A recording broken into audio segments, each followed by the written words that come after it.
भारत के विदेश मंत्री एस जयशंकर विदेशी सरजमी पर अपने दिए गए बयानों को लेकर अक्सर सुर्खियां बटोर लेते हैं। बिना लाग लपेट, बातों को बिना घुमाए, टू द पॉइंट, वे जिस तरह बेहद स्पष्टता से भारत का पक्ष अंतर्राष्ट्रीय मंच पर रख देते हैं, अंतर्राष्ट्रीय मीडिया उनके बयानों को हाथों हाथ ले लेता है। इस स्टोरी में हम इन्हीं कारणों की पड़ताल करेंगे, लेकिन पहले हम आपको जयशंकर के हाल ही में अमेरिका यात्रा पर दिए गए के बयानों के बारे में बताते हैं। पिछले सप्ताह जयशंकर संयुक्त राष्ट्र महासभा के 77वें वार्षिक अधिवेशन में शामिल होने के लिए अमेरिका गए थे। जयशंकर ने आतंकवाद के मसले पर चीन और पाकिस्तान पर परोक्ष रूप से निशाना साधते हुए कहा कि आतंकवाद के किसी भी रूप को कतई जायज नहीं ठहराया जा सकता। उन्होंने सुरक्षा परिषद में भारत की स्थायी सदस्यता की भारत की मांग का भी जिक्र किया। रूस यूक्रेन पर पूछे गए सवालों के जवाब भी विदेश मंत्री ने दिए। भारतीय विदेश मंत्री ने महीनों से जारी यूक्रेन संघर्ष को खत्म करने की अपील की। उन्होंने कहा, हमसे अक्सर पूछा जाता है कि रूस यूक्रेन युद्ध में किसके साथ हैं, तो हमारा जवाब है कि हम शांति के पक्ष में खड़े हैं। हम संयुक्त राष्ट्र चार्टर और उसके सिद्धांतों के पक्ष में हैं। अपनी इस यात्रा में जयशंकर ने आतंकवाद से लेकर रूस यूक्रेन युद्ध, क्लाइमेट चेंज, पाकिस्तान के आतंकवाद, चीन की आक्रामकता से लेकर तमाम मसलों पर दमदार तरीके से भारत की बात रखी, जिसे भारत ही नहीं बल्कि अंतर्राष्ट्रीय मीडिया ने भी खूब सराहा। यह पहला मौका नहीं था जब जयशंकर के बयानों ने दुनिया का ध्यान अपनी ओर खींचा।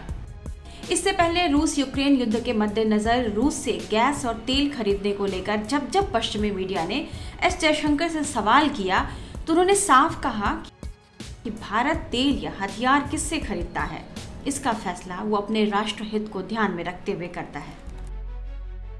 रूस के साथ S-400 मिसाइल सिस्टम समेत तमाम मुद्दों पर उनका बेबाक अंदाज दुनिया देख चुकी है। अमेरिका ने जब धार्मिक स्वतंत्रता और मानवाधिकारों के कथित उल्लंघन को लेकर भारत को घेरने की कोशिश की, तो भारतीय विदेश मंत्री ने अमेरिका को उसी की धरती से करारा जवाब दिया।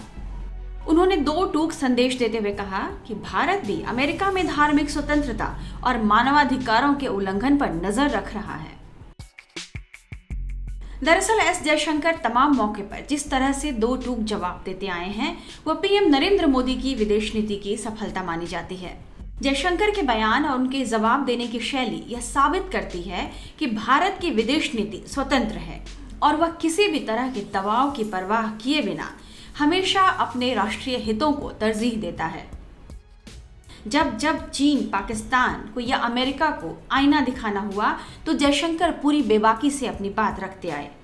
यूक्रेन पर रूस के हमले के बाद से जयशंकर के तेवर को लेकर काफी चर्चा हुई। उन्होंने अंतर्राष्ट्रीय मंचों पर यह कई बार जता दिया कि भारत किसी का आदेश सुनने का आदी नहीं है और भारत अब अपनी शर्तों पर दुनिया से बात करेगा। वे लगातार इन सभी मुद्दों पर बेहद साफगोई से भारत का पक्ष रखते रहे हैं, जिसे सुनने की आदत पश्चिमी मीडिया को नहीं थी। यही वजह है कि अंतर्राष्ट्रीय मीडिया न केवल उनकी बातों को गौर से सुनता है बल्कि उन्हें अटेंशन भी बहुत देता है। टाइम्स नाउ नवभारत डिजिटल की रिपोर्ट।